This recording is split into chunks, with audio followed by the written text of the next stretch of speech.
Hello and welcome back. Today I'm going to bring you a story about a 12-year-old young man. Harris County, Texas, a 12-year-old boy was shot and killed on Monday in what Harris County Sheriff Ed Gonzalez is calling a targeted attack. The shooting happened around 3 a.m. at an apartment on Allenson Street near Freeport Street. The sheriff said the child, who the family has identified as Carlos Fanandez, was sleeping in his bedroom with his two younger sisters, ages 6 and 7, when someone walked up to the bedroom window, fired shots.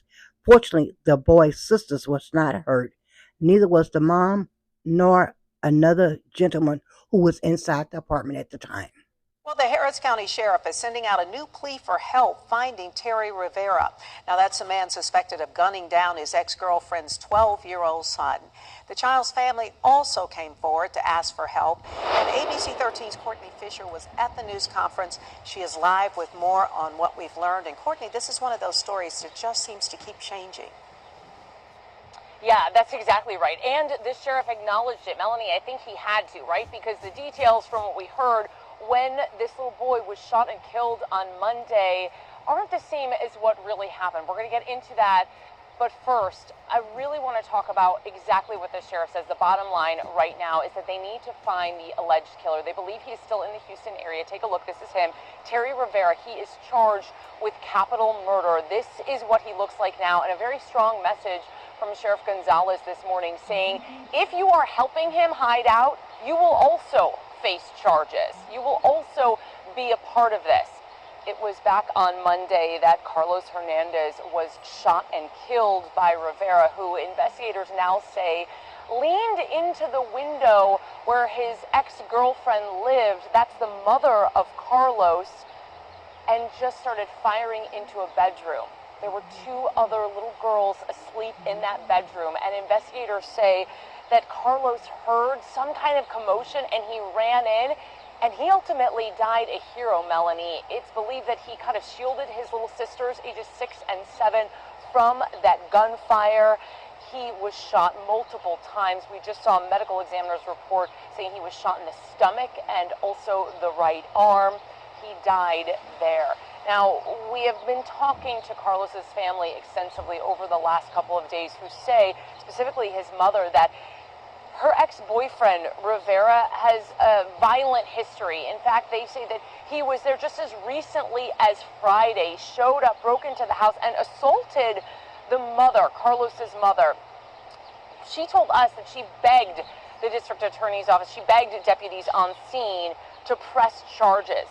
Those deputies showed up to take the report.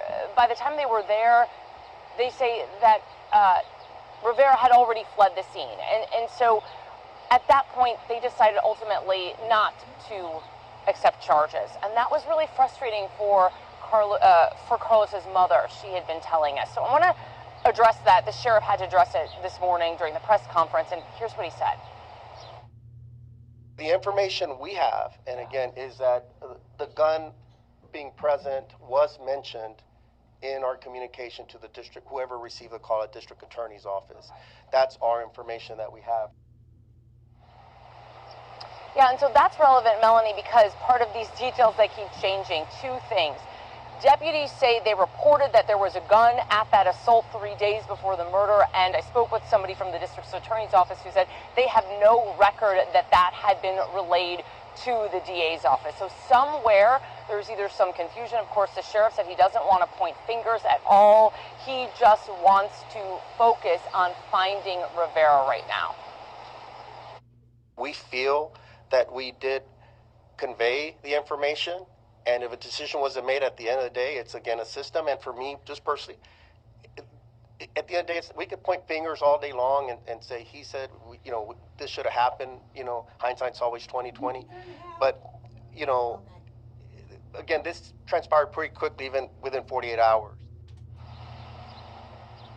So one other thing I asked about, Melanie, Carlos's mother says that the gun that was used to kill her son was stolen out of her apartment days earlier, and she believes that Terry Rivera broke into their apartment, stole it, and that was ultimately the gun used to kill her son. I asked investigators about that. They did not want to comment. They said they're still under investigation. They wouldn't comment about the gun. But again, they do believe Terry Rivera is still in the area. They've recovered his truck.